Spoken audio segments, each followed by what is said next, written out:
Bismillahirrahmanirrahim. Selamat siang Bu Muti. Selamat siang Pak Imam. Gimana kabarnya? Alhamdulillah baik. Pak Imam gimana? Alhamdulillah juga sehat Bu. Aduh, sehat, semoga sehat-sehat terus ya Bu ya. Amin, kita amin. semua. Ibu mohon izin kita sekarang melakukan praktik percakapan ya Bu ya. Coaching untuk supervisi akademik. Oke. Ibu Muti itu mengajar di kelas 5 apa Bu? 5A Pak. 5A ya Bu ya. 5A. Kira-kira nanti Ibu akan mengajar dalam tema atau muatan pelajaran Bu? Muatan pelajaran. Muatan Pak. pelajaran apa Bu? Pendidikan Pancasila ya. Pendidikan Pancasila ya Bu ya, PKN. Oke, kelas 5. Alokasi waktunya berapa menit Bu? 2 kali 35 Pak. 2 JP. Oke, 2 JP ya Bu ya. Ya. 2 JP.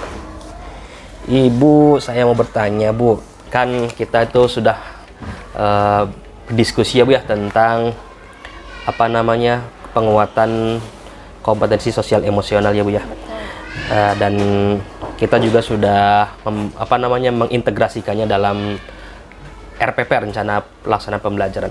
Saya mau bertanya Bu, tujuan pembelajaran yang akan Ibu ampu itu capai itu apa Bu? Tujuan pembelajarannya Bu? Di praktek nanti. Di praktik nanti. Di praktek mengajar. Kebetulan karena ini pendidikan Pancasila, jadi ada beberapa tujuan pembelajaran Pak. Oke, ada beberapa. Yang pertama menyebutkan norma dalam kehidupan sehari-hari. Menyebutkan norma ya Bu ya. Ya, kemudian menganalisis jenis pelanggaran norma.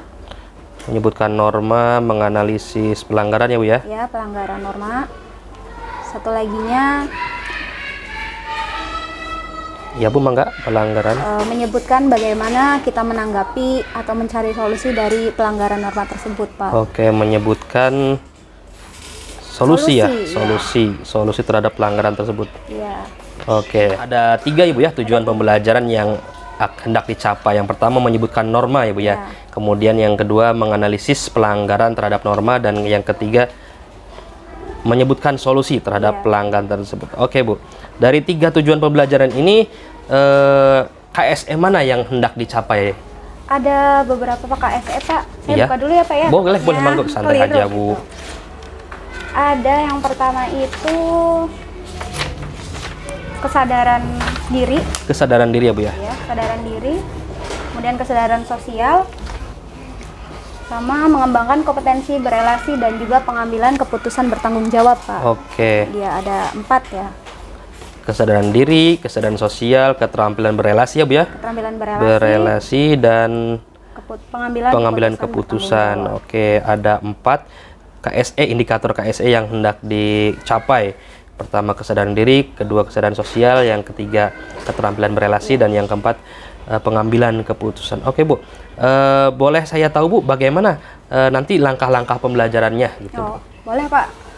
Untuk pembelajarannya sendiri apa biasa ya, awal-awal dimulai dari anak-anak menyiapkan diri dulu berbaris, anak-anak ada greeting choice-nya, ada salam ke anak sama guru, antara anak sama guru, kemudian ada doa, kemudian ada setelah doa biasa mengecek kehadiran, mengecek semangat, kemudian up persepsi, dan juga ada read aloud-nya Pak. Oh, ada read aloud juga? Ya, ada read aloud-nya. Itu tujuannya buat menguatkan kesadaran diri sama kesadaran sosialnya. Membaca keras ya Bu ya untuk menguatkan kesadaran diri dan kesadaran sosial. Bagus Bu. Terima kasih Bu. Terus apa lagi Bu? Kemudian setelah persepsi sudah, menyebutkan tujuan pembelajaran. Jadi kita sama-sama memberitahu anak ini tujuan pembelajaran untuk hari ini tuh ini gitu. Oke, berarti tujuan pembelajaran disampaikan ya Bu ya? Disampaikan, karena itu penting ya Pak ya? Iya, betul. Ya, Pak Imam juga lebih tahu itu. Terus udah gitu masuk ke inti Pak, inti pembelajaran. Di situ disinggung sedikit materi tentang jenis-jenis norma. Kemudian dikaitkan dengan pemahaman yang kemarin, dan juga diarahkan ke materi yang akan kita sampaikan, ke pelanggarannya, jenis pelanggarannya. Untuk langkahnya anak-anak dibagi menjadi beberapa kelompok. Oh, ada pembentukan kelompok Bu? Ada Pak. Pembentukan kelompok. Pembentukan kelompok, di situ juga anak-anak dibagi perannya Pak. Oh, langsung pembagian tugas peran? Iya, ada pembagian perannya. Ada yang jadi ketua, wakil ketua, notulen sama sekretaris dan juga anggota. Oke, jadi ada pembagian kelompok, setiap anggota itu mendapatkan tugas ya Bu ya? Iya, ada yang sebagai ketua, wakil, sekretaris, dan anggota. Oke. Terus Bu bagaimana Bu? Setelah itu dibagikan ke tuh Pak LKK-nya, lembar kerja kelompoknya. Oke. Di situ ada tugasnya. Iya. Apa-apa yang harus mereka kerjakan. Iya. Kebetulan di situ tugasnya mereka menganalisis. Disediakan gambar contoh jenis-jenis pelanggaran norma, anak-anak nanti menganalisis. Di situ. Ini norma apa ya jenisnya, kemudian sebabnya apa ya, kemudian nanti bagaimana kalau misalkan norma tersebut terjadi terus-menerus, kedepannya bagaimana, terus solusinya seperti apa. Tuh. Bu, dalam pembentukan kelompok itu menguatkan KSE yang mana Bu? KSE yang mengembangkan kompetensi berelasi berelasi, oke. Karena di situ kan anak-anak bertukar pikiran, diskusi. Betul. Kemudian juga pengambilan keputusan bertanggung jawab mungkin Pak. Setuju. Ya. Oke, ada 2 KSE dalam pembentukan kelompok dan perannya Bu ya. Terus Bu, bagaimana lagi Bu tahap pembelajarannya? Nyampe mana tadi Pak?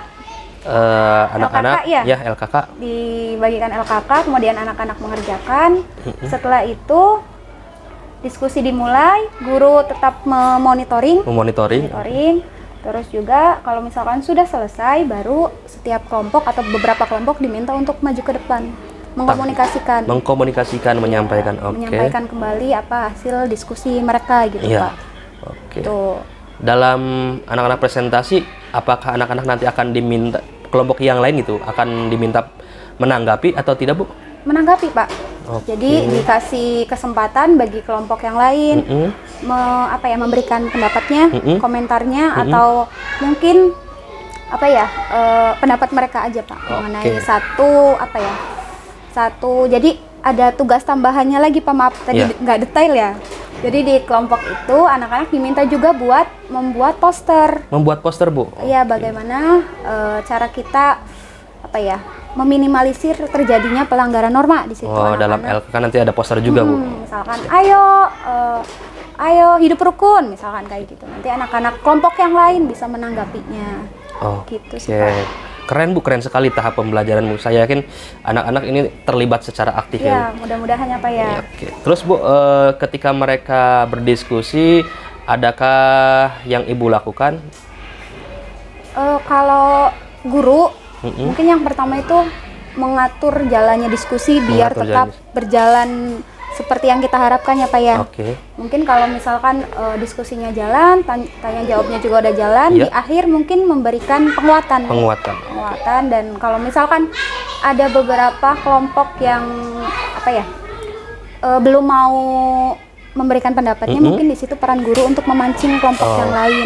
Mendorong ya Bu ya, untuk semuanya terlibat secara aktif. Betul. Baik Bu, terima kasih. Ada lagi Bu? Mungkin Pak. Terima kasih Ibu. Terakhirnya mungkin gimana Bu? Jangan ini jangan lupa untuk memberikan refleksi paling penting, betul Bu, refleksi. Terima kasih Bu Muti atas pemaparannya tentang rencana pembelajaran yang akan dilakukan oleh Ibu Muti. Saya yakin berjalan dengan lancar, anak-anak juga nanti akan aktif dalam kegiatan pembelajaran Ibu.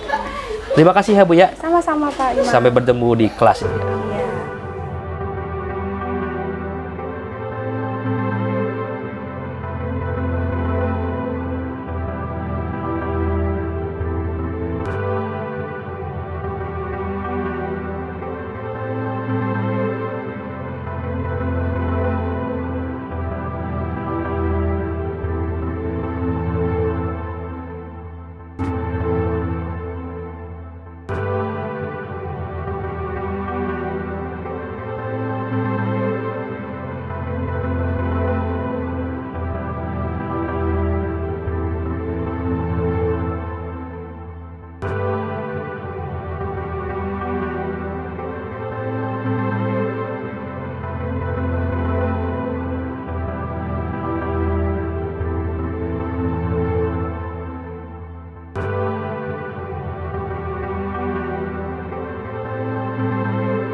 Bismillahirrahmanirrahim. Assalamualaikum warahmatullahi wabarakatuh. Waalaikumsalam warahmatullahi wabarakatuh.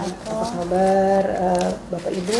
Alhamdulillah sehat Ibu. Amin ya. Amin. Hari ini saya bisa bersilaturahmi lagi ke sini, dan untuk kegiatan PI 6 ini saya mau minta bantuannya kepada Ibu untuk bisa mensupport kegiatan Pak Rizal, di mana untuk kegiatan PI 6 ini, mohon maaf PI 5 ini ada kaitannya dengan hasil pelaksanaan observasi kemarin ya Bu.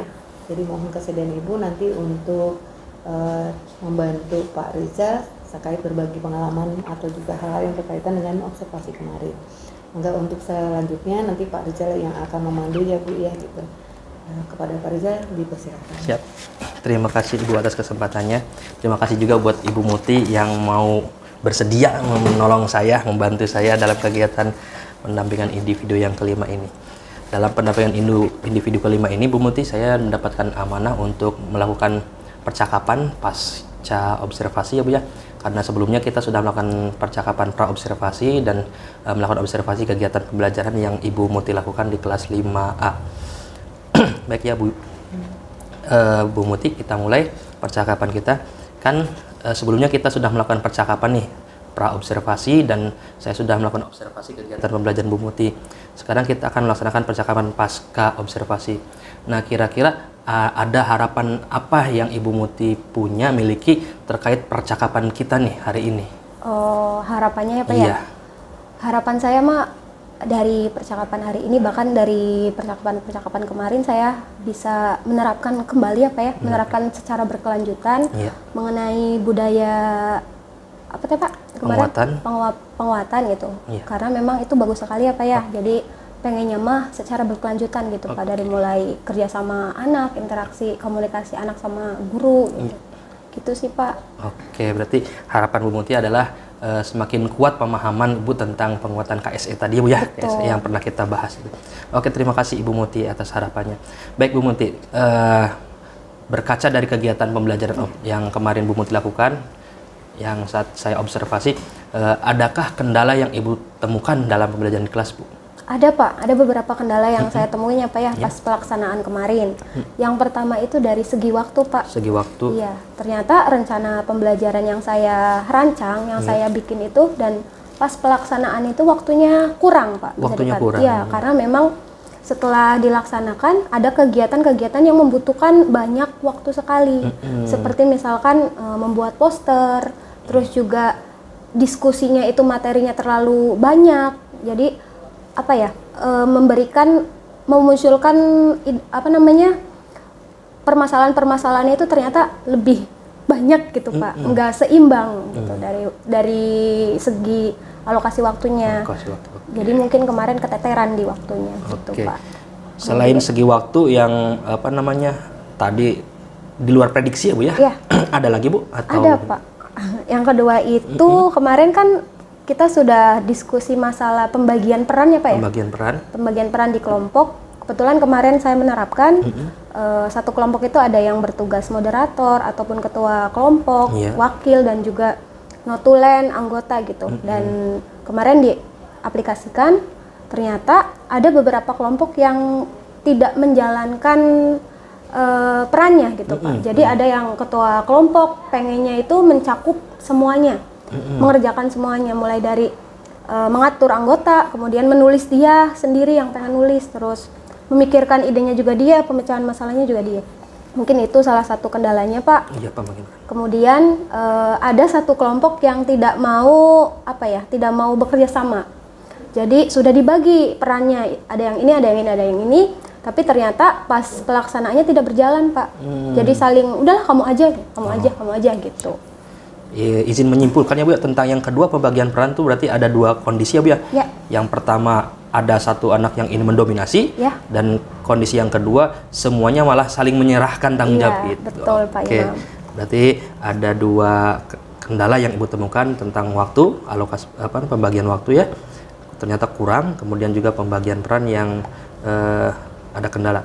Oke, dari dua kendala ini Ibu adakah waktu pembelajaran apa yang Ibu lakukan untuk mengatasi kendala tersebut, Bu? Yang pertama mengenai materi ya Pak, alokasi waktu saya memangkasnya. Jadi yang harusnya misalkan 7 persoalan saya dipangkas menjadi 5 aja. Karena kalau misalkan tidak dipangkas nanti takutnya kebanyakan permasalahan yang dimunculkan malah tidak dapat mencapai tujuannya gitu Pak, tujuan materinya. Jadi saya pangkas dan alhamdulillah ketika dipangkas alokasi waktunya masih bisa dikejar gitu Pak. Yang kedua buat yang mendominasi peran, saya di situ kasih penegasan kembali Pak.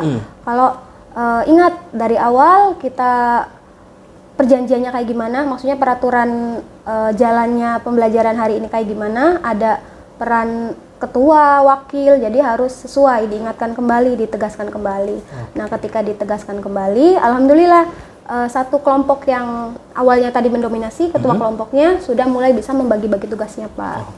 Terus yang tadi yang saling menyerahkan tanggung jawab, saya bantu untuk setiap anggota kelompoknya untuk belajar mengatasi atau melaksanakan tugasnya masing-masing gitu Pak. Jadi dibimbing lah istilahnya gitu. Oke, membimbing.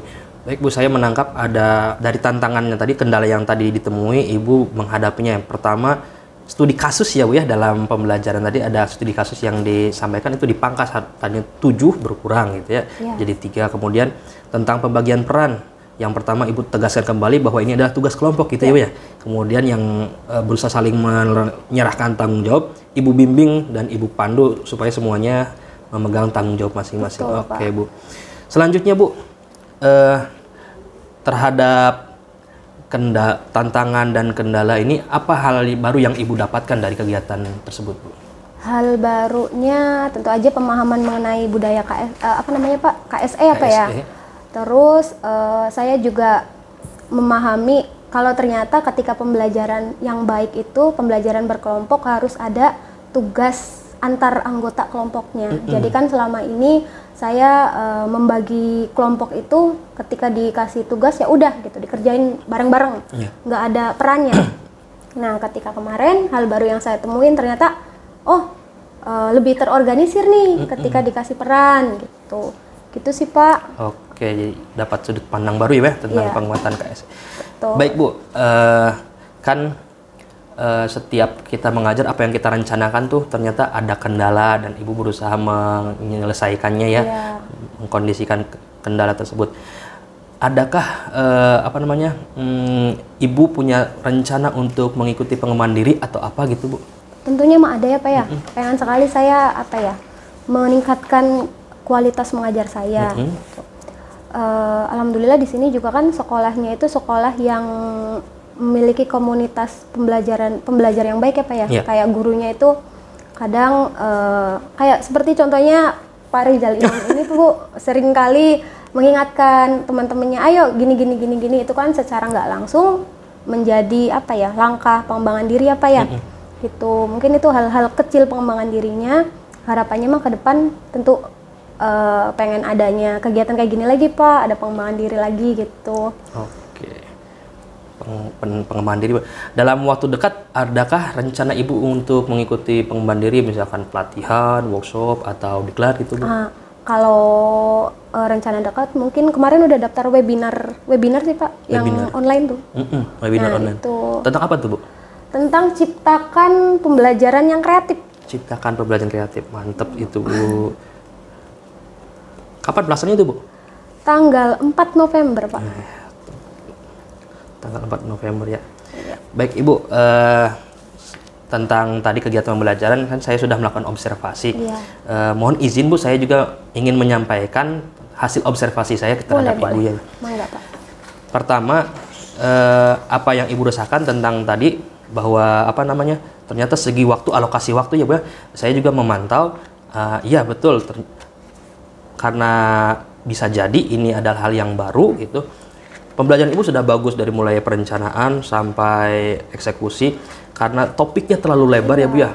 Terus sudah terlalu lebar, jadi membutuhkan waktu yang banyak. Sedangkan pembelajarannya Ibu di waktu siang ya Bu, jam ke-8 dan ke-9 gitu. Jadi ditambah lagi kondisi anak-anak kalau udah jam setengah 12 itu pengennya pulang karena mereka harus ngaji. Oke, saya sependapat dengan Ibu. Kemudian yang kedua tentang pembagian peran Ibu, saya juga melihat ada beberapa peserta didik yang menyerahkan, saling melempar tanggung jawab. Ya betul, saya juga melihat. Kemudian ada juga yang ingin mendominasi. Udah saya aja, memang ada. Saya juga melihat seperti itu. Dan yang paling penting adalah apa yang ibu lakukan. Ibu menegaskan kembali, ini kerja bersama, kerjakan sesuai tugas masing-masing sehingga tugas terlaksana dengan baik. Saya melihat itu yang saya apresiasi dari ibu, bisa bisa menyelesaikan tantangan yang ibu hadapi dalam waktu dalam kondisi demikian gitu, dengan tenang gitu, dengan kalem. Itu saya bisa melihat itu luar biasa. Ini hal yang justru kelemahan saya di situ, Bu. Kalau menemukan kendala saya malah gerasak gerusuk, tapi lihat ibu kalem, tenang, itu luar biasa. Saya juga belajar dari ibu tentang. Oke Bu, itu saja penyampaian dari saya. Intinya saya mengapresiasi apa yang sudah ibu lakukan. Saya juga banyak belajar dari Ibu Muti tentang bagaimana Ibu Muti berkomunikasi dengan peserta didik. Saya juga belajar dari situ, luar biasa. Ibu, terima kasih atas waktu yang Ibu alokasikan untuk saya, dan saya berharap apa yang kita bicarakan hari ini membawa dampak baik untuk kita maupun peserta didik kita. Amin, Pak. Satu lagi Bu, pertanyaan dari Ibu, apa yang Ibu rasakan setelah berbincang dengan saya, Bu? Seneng ya, seru ya Pak ya. Ada banyak hal baru, informasi baru yang saya dapatkan. Semangatnya juga nular gitu Pak. Itu sih Pak. Gitu Bu. Oke. Masukan dong Bu buat saya, Bu. Masukannya apa ya Pak ya? Mungkin ini ya, penyemangat aja lah Pak Imam, tetap semangat Pak. Iya, jangan capek, maksudnya apa ya? Jangan lelah buat belajar gitu. Gitu Pak. Oke, terima kasih. Jangan lelah untuk menginspirasinya Bu. Betul. Kan ada pun mungkin banyak ilmunya tapi nggak mau berbagi gitu kan. Tapi mudah-mudahan Pak Iman enggak ya. Enggak, insya Allah. Amin. Alhamdulillah enggak kok Bu. Nularin semangat terus. Baik Ibu Muti, terima kasih atas percakapan hari ini. Sekali lagi ya, semoga percakapan ini adalah awal langkah baik kita untuk berubah dan berbagi dan berkolaborasi. Amin. Memajukan kualitas pendidikan di sekolah kita terutama. Terima kasih Bu atas perhatiannya. Sama-sama, Pak. Barangkali Ibu mau